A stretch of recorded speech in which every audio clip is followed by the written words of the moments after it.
नमस्कार दोस्तों, हमारे YouTube channel Joshna mobile care में आप सभी को स्वागत करते हैं। दोस्तों, आज मैं बहुत ही खुश हूँ क्योंकि मेरा 1 लाख का सब्सक्राइबर अभी पूरे हो चुके हैं। मेरा जितने भी सब्सक्राइबर है उन सबको मेरा दिल से शुक्रिया अदा करना चाहता हूँ क्योंकि आपकी सपोर्ट की वजह से आज मैं इतना तक हूँ। क्योंकि मेरा चैनल पे जितना आप सपोर्ट किए उसकी वजह से मैं आज 100K का सब्सक्राइबर पूरे हो चुके हैं।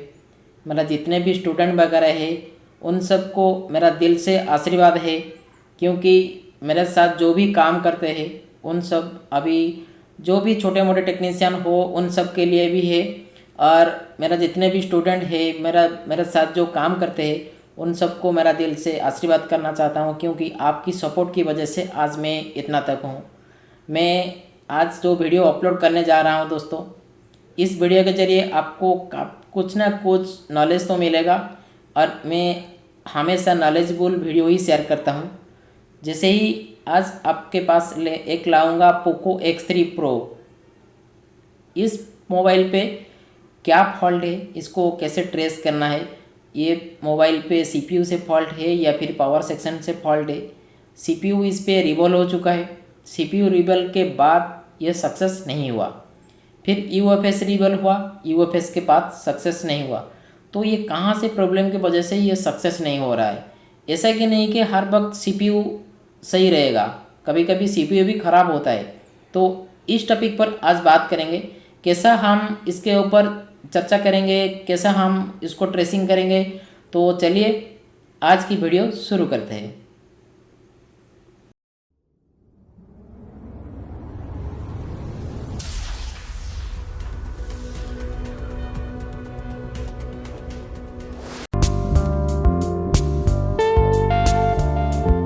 पहले हम देख लेते हैं कि इसका कंडीशन क्या है।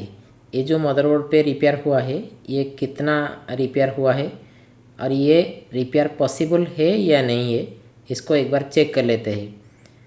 तो चलिए यहाँ से मदरबोर्ड को ओपन करते हैं। ओपन करने के बाद हम यहाँ से चेक करेंगे इसका, ये देखिए इसका शायद तो काम तो इस पर हुआ है, इस पर क्या काम हुआ है अभी चेक करने के बाद ही पता चलेगा। यहाँ से उसका कैमरा वगैरह को ओपन कर लेते हैं। शायद इसका RAM ओपन है, इसके ऊपर स्टिकर लगा हुआ है।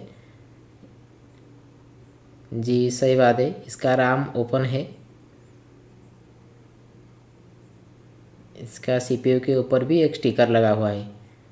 तो यहाँ से पहले हम चार्जर लगा के देख लेते हैं कि इस पर चार्जिंग के टाइम पे, क्योंकि इस टाइम से हमारे CPU लगा है, हमारी RAM कनेक्टेड नहीं है, तो ये 0.01 पे बैटरी स्टॉक रहना चाहिए। अगर आपके पास जो हमारी चार्जर सिमस्टिक यूज़ करते हैं जो चार्जिंग का एम्पियर मीटर, उस टाइम से ये रहेगा 0.01 पे ये स्टॉक रहेगा बैटरी।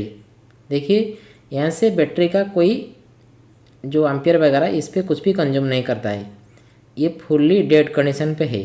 तो इस कंडीशन पे हमको पहले मदरबोर्ड को चारों तरफ देख लेना है कितना काम हुआ है, और उसके बाद हमको चेक करना है कि इसका पावर सेक्शन एक्टिव हो रहा है कि नहीं। इसका पावर सेक्शन अगर एक्टिव हो रहा होगा तो हम नेक्स्ट स्टेप पे जाएंगे, क्योंकि हमारी जो चार्जिंग एम्पियर वो भी शो नहीं करेगा। तो यहाँ से हम मदरबोर्ड को एक बार कम्प्लीटली चेक कर लेते हैं कहीं से कुछ ट्रैक वगैरह ओपन है या नहीं है। यहाँ से एक UV ग्लू से शायद ट्रैक को यहाँ से जंपर किया गया है। तो चलिए एक बार हम चार्जर लगा के यहाँ से चेक करते हैं कि हमारी पावर सेक्शन यहाँ से एक्टिव हो रहा है कि नहीं। अगर यहाँ से हमारी पावर सेक्शन एक्टिव हो रहा होगा तो हम CPU को रिवॉल्व करेंगे या फिर UFS को रिवॉल्व करेंगे, ये सब बात में चेक करेंगे।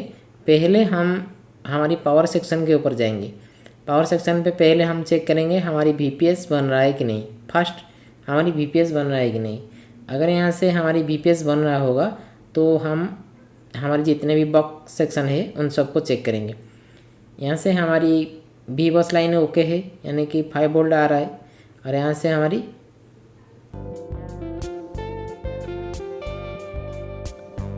VPS भी ओके है।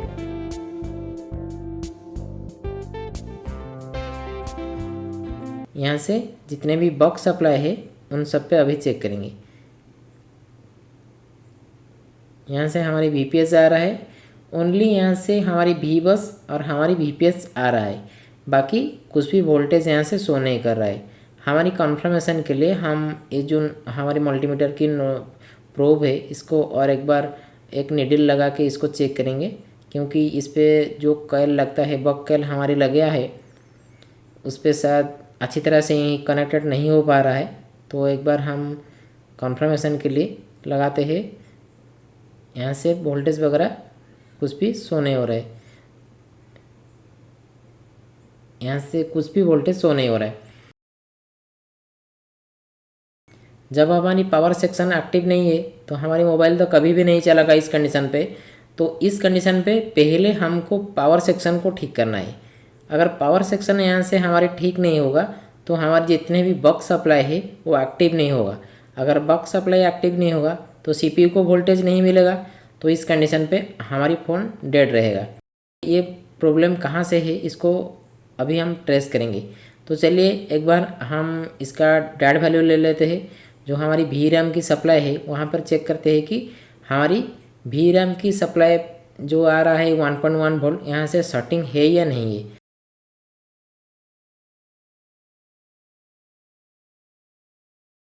ये जो 42 ohms का यहाँ से सेटिंग नज़र आ रहा है, हम और एक बार चेक कर लेते हैं। ये देखिए यहाँ से हमको 42 ohms का सेटिंग नज़र आ रहा है। ध्यान पे रखें दोस्तों, जो सेटिंग से आ रहा है वो कितना ओम्स का सेटिंग से। ये जो सेटिंग आ रहा है हमको ये 42 ohms का सेटिंग है, लेकिन हमारी RAM कनेक्टेड नहीं है। जब RAM कनेक्टेड नहीं होगा उस टाइम से हमारी वैल्यू आना चाहिए, हमारी सेटिंग वगैरह नहीं शो करना चाहिए। तो यहाँ से तो हमारी 42 ohms का मतलब 42 ohms का जो सेटिंग शो कर रहा है, 42 ohms में भी कभी कभी फ़ोन ऑन हो सकता है, लेकिन हमारी चार्ज वगैरह थोड़ी कम रखेगा, लेकिन 42 ohms में भी हमारी फ़ोन ऑन हो सकता है। तो यहाँ से हम CPU को एक बार उठा लेते हैं। CPU उठाने के बाद हम चेक करेंगे हमारी पावर सेक्शन पे बक सप्लाई एक्टिव हो रहा है कि नहीं। अगर CPU उठाने के बाद हमारी पावर सेक्शन एक्टिव हो रहा है तो ऐसे ही हम समझ लेंगे कि हमारी CPU वो शायद ख़राब है, या फिर हमारी कुछ दूसरे लाइन इसके अंदर जो पैड वैल्यू होता है उसके अंदर कहीं से कुछ सेटिंग वगैरह से ये हो सकता है। तो यहाँ से हमारी CPU ओपन हो चुकी है। अब यहाँ से हम क्लीनिंग करेंगे। क्लीनिंग करने के बाद हम चेक करेंगे हमारी मोबाइल पे जो पावर सेक्शन एक्टिव नहीं हो रहा था वो सेक्शन एक्टिव हो रहा है कि नहीं, और हमारी जितने भी बक सप्लाई है वो बक सप्लाई यहाँ से आउटपुट हो रहा है कि नहीं। तो चलिए यहाँ से हम एक बार क्लीनिंग कर लेते हैं। क्लीनिंग करने के बाद हमारी जितने भी बॉक्स सेक्शन है वो बॉक्स सेक्शन के पास हमारी वोल्टेज यहाँ से फ्लक्चुएशन होना चाहिए। अगर फ्लक्चुएशन हो रहा होगा तो हम समझ लेंगे कि हमारी CPU शायद ख़राब भी हो सकता है। तो यहाँ से हम कैसे कन्फर्मेशन होंगे। इस वीडियो को आप जितने बार देखेंगे उतने ही बार आपको अच्छा लगेगा, क्योंकि इस वीडियो पे काफ़ी सारी नॉलेज है जो कि जितने भी टेक्नीशियन इस वीडियो को देख रहे हैं मेरे ख्याल से अच्छी तरह से देख लीजिए, क्योंकि इसके अंदर आपको काफ़ी नॉलेज मिलने वाला है। तो यहाँ से हम चार्जर फिर लगाएंगे। चार्जर लगाने के बाद फिर हम चेक करेंगे यहाँ से हमारी जितने भी बॉक्स सप्लाई है वो बॉक्स सप्लाई यहाँ से हमारी एक्टिव हो रहा है कि नहीं, क्योंकि हमारी विदाउट CPU से ये सब वोल्टेज हमारी फ्लक्चुएशन होगा। क्योंकि CPU जब लगेगा कम्प्लीटली तो हमारी PS वोल्ट बनेगा, तो हमारे जितने भी वोल्टेज है वो सब वोल्टेज स्टेबल हो जाएगा।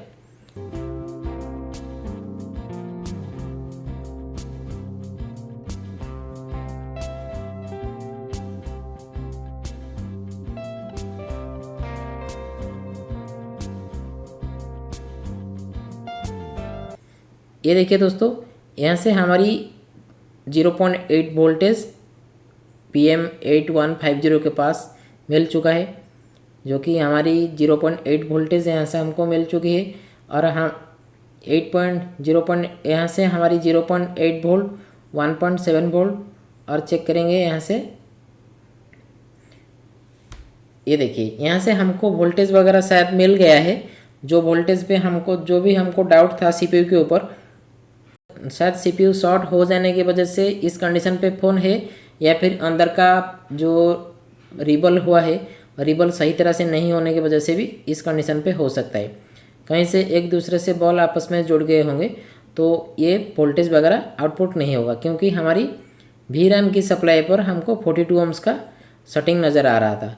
जितने भी हमारी वोल्टेज आउटपुट वोल्टेज है, जितने भी हमारी बॉक्स सप्लाई है, यहाँ से कम्प्लीटली आउटपुट हो रहा है।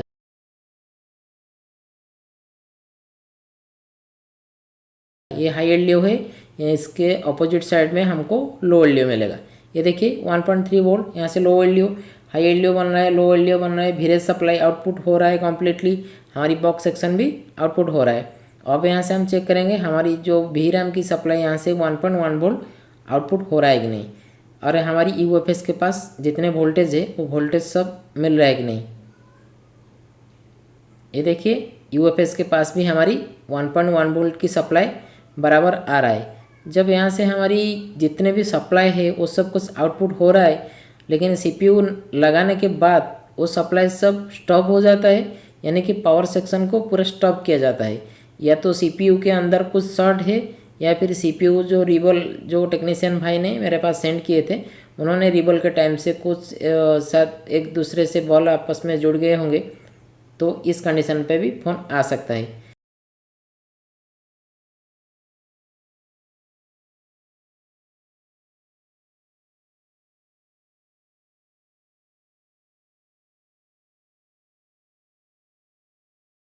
तो यहाँ से हम सीपीयू को क्लीन कर लेते हैं। सीपीयू को क्लीन करने के बाद हम एक बार यहाँ से चेक करेंगे। हमारी मदरबोर्ड पे तो सेटिंग क्लियर हो गया, हम श्योर है, जो कि वी रैम की सप्लाई भी आ गया और हमारी जितने भी बॉक्स सेक्शन है वो भी एक्टिव हो गया। मानो कि इस पर फ्लक्चुएशन हो रहा है, सीपीयू नहीं लगा है, इसका पीएस होल्ड नहीं बन रहा है, तो ये तो फ्लक्चुएशन होगा ही होगा। जितने भी हमारी पावर सेक्शन है वो वोल्टेज सब आ चुका है। यहाँ से हम सीपीयू को एक बार क्लीनिंग करेंगे।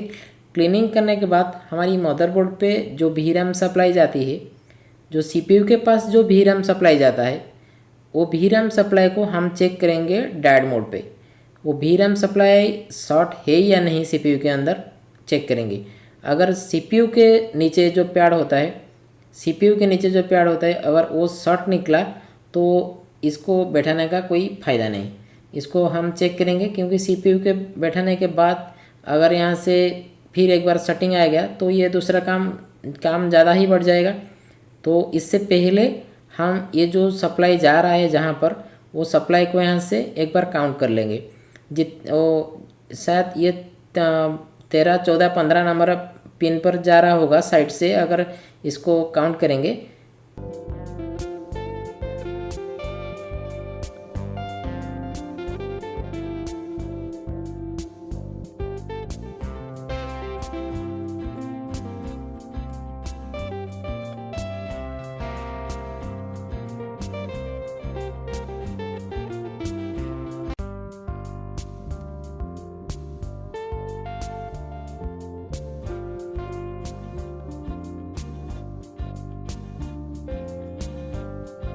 इसको काउंट करने के बाद हमारी सीपीयू में जो नीचे का साइड जो रहता है, जो पैड वैल्यू रहता है, उसको हम क्या करेंगे कि यहाँ से सर्वे करेंगे। तो चलिए यहाँ से 2, 3, 4, 5, 6, 7, 8, 9, 10, 11, 12, 13, ये जो 3 है ये इस पर देखिए 1, 2, 3, ये 3 लाइन हमारी वी रैम की सप्लाई है। यहाँ से भी हम चेक करेंगे, 13, 14, 15 यहाँ से चेक करेंगे, आराम से इसका नीचे आ जाएंगे। मैं जिस तरह से चेक कर रहा हूँ दोस्तों, इसको क्यों चेक कर रहा हूँ, आप भी इस वीडियो को अच्छी तरह से देख लीजिए, क्योंकि सीपीयू के नीचे भी चेक करना हमको ज़रूरी है, क्योंकि हमेशा बोर्ड के साथ शॉर्ट नहीं रहता है, सीपीयू भी शॉर्ट होता है। मैं इसीलिए ये वीडियो को बना रहा हूँ आपके लिए। सक्सेस मिले या अनसक्सेस मिले, मेरा कोई इस पर लेना देना नहीं, लेकिन एक नॉलेज तो मिलेगा। यहाँ से भी शॉर्ट हो सकता है, इसको भी इस तरह से भी इसको शॉर्ट को रिमूव किया जाता है, और कभी कभी शॉर्ट रिमूव भी नहीं होता है। तो यहाँ से तो हमको शॉर्ट वगैरह नहीं मिल रहा है।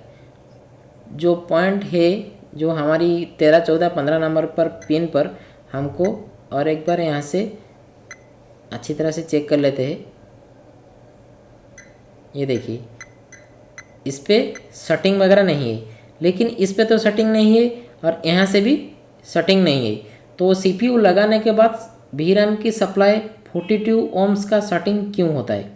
तो यहाँ से चलिए CPU रिबल करते हैं। CPU रिबल के बाद इसको पेस्ट करते हैं, फिर देखते हैं शायद पहले वाला जो कंडीशन था एक वही कंडीशन फिर ना आए, मैं सोचता हूँ, क्योंकि अच्छी तरह से CPU अगर रिबल हो जाएगा तो एक बार इसको अच्छी तरह से रिबल करने के बाद ही पता चलेगा।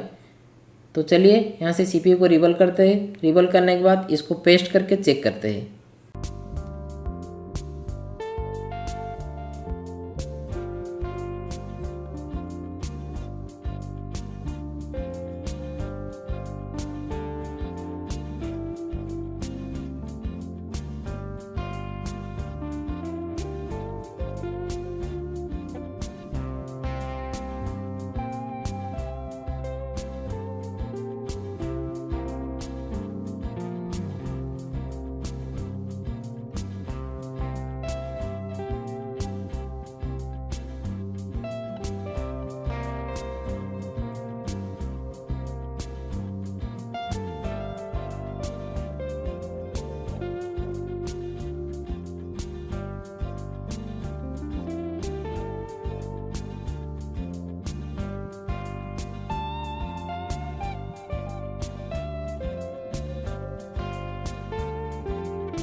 यहाँ से तो हमारी CPU सक्सेसफुल पेस्ट हो चुकी है।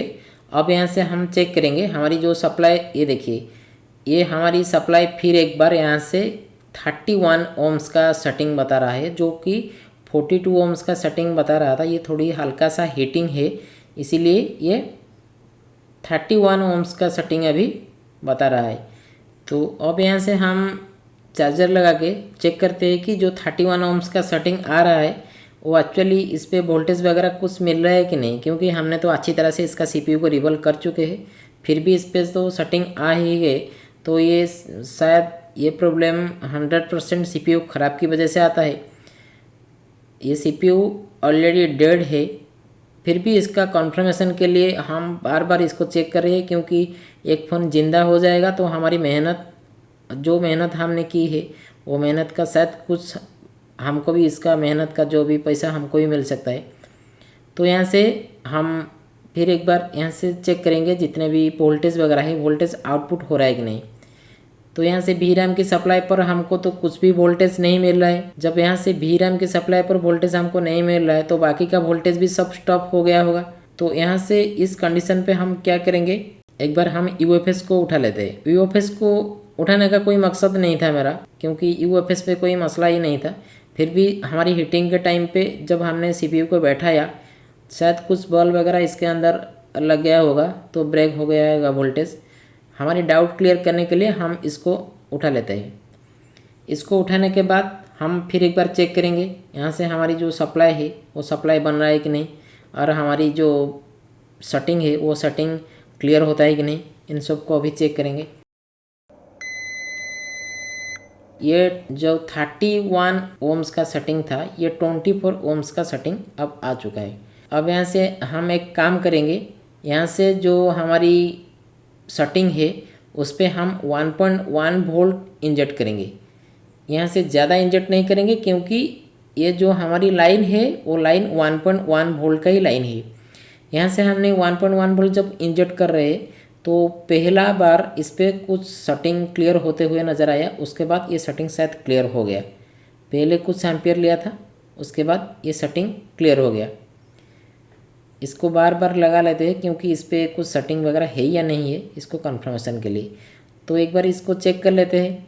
ये जो सेटिंग था, ये सेटिंग अभी हट गया या नहीं हटा, शायद अच्छी तरह से नहीं लगा है। और एक बार लगा लेते हैं मीटर को। हमारी शायद मल्टीमीटर अभी तक नहीं आया है। ये मल्टीमीटर आ गया। मल्टीमीटर आने के बाद इसको फिर एक बार चेक करते हैं। ये देखिए, ये अभी यहाँ से सेटिंग क्लियर हो गया। जो 1.1 वोल्टेज यहाँ से हमने इंजेक्ट किए, उसी टाइम से ये सेटिंग हमारी क्लियर हो गया। जो ये देखिए, फिर एक बार जब हमने जीआर वैल्यू लिया तो नीचे चले आ रहा है, यानी कि 400 के करीब था, उसका नीचे चले आ रहा है। उस कंडीशन पे जो अभी सेटिंग नहीं है, उस कंडीशन पे हम एक बार चेक करेंगे वोल्टेज आ रहा है कि नहीं। अभी सेटिंग वगैरह नहीं है, एक बार इसको चेक कर लेते हैं कि इस पर आता है कि नहीं, इसका जो पावर सेक्शन एक्टिव हो रहा है कि नहीं। यहाँ से फिर एक बार हम चेक करते हैं। हमारी मल्टीमीटर को हम वोल्टेज की मोड में ले लिए है। यहाँ से हम चले जाएंगे फिर एक बार VRAM की सप्लाई पर, क्योंकि VRAM की सप्लाई आपका, मैं बार बार VRAM की सप्लाई को चेक कर रहा हूँ इसलिए क्योंकि VRAM की सप्लाई बन जाएगा तो सारी की सारी सप्लाई ऑटोमेटिकली बन जाएगा। यहाँ से VRAM की सप्लाई नहीं बन रहा है, तो ये VRAM की सप्लाई भी नहीं बन रहा है।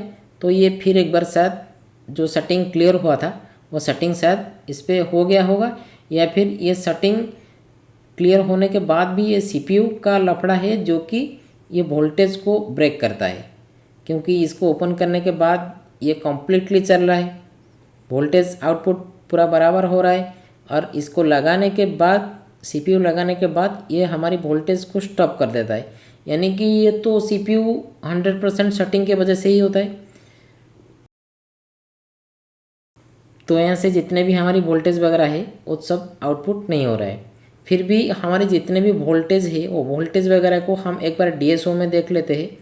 CPU को ओपन करने के बाद वो वोल्टेज सब बराबर आ रहा है कि नहीं, क्योंकि हम इसीलिए चेक करते हैं कि जिसका जितना वोल्टेज है उतना वोल्टेज यहाँ से वो जितना वोल्टेज बनना चाहिए वोल्टेज बन रहा है कि नहीं, इसको हम एक बार DSO में चेक करते हैं। तो यहाँ से हम UFS को रिबल करके पेस्ट करते हैं। उसके बाद CPU को ओपन करते हैं। CPU को ओपन करने के बाद उसको DSO में चेक करते हैं। जितने भी हमारी बक सप्लाई है, जितने भी हमारी CPU को कोर वोल्टेज मिलना चाहिए, जो सप्लाई, वो सप्लाई एक्चुअली मिल रहा है कि नहीं कम्प्लीटली। मैं इसीलिए बोल रहा हूँ कि DSO में इसीलिए चेक कर रहा हूँ क्योंकि वो वोल्टेज का मेरे को देखना है कि जो वोल्टेज जितना मिलना चाहिए वो वोल्टेज इतना आ रहा है कि नहीं। यहाँ से इस UFS को पेस्ट करके CPU को ओपन करते हैं। उसके बाद चेक करते हैं कि जो वोल्टेज हमको मिलना चाहिए वो वोल्टेज बराबर आउटपुट हो रहा है कि नहीं। हमेशा एक चीज़ को ध्यान दीजिए, कितना ओम्स का आपका शॉर्ट है। हमेशा बजर का साउंड आने से आप शायद भाग जाते हैं कि ये लाइन सेटिंग है, लेकिन कभी कभी ये लाइन भी सेटिंग होता है, लेकिन भी ये लाइन जिंदा कर सकते हैं हम। कितना ओम्स का सेटिंग है इसको पहले फाउंड करना पड़ेगा।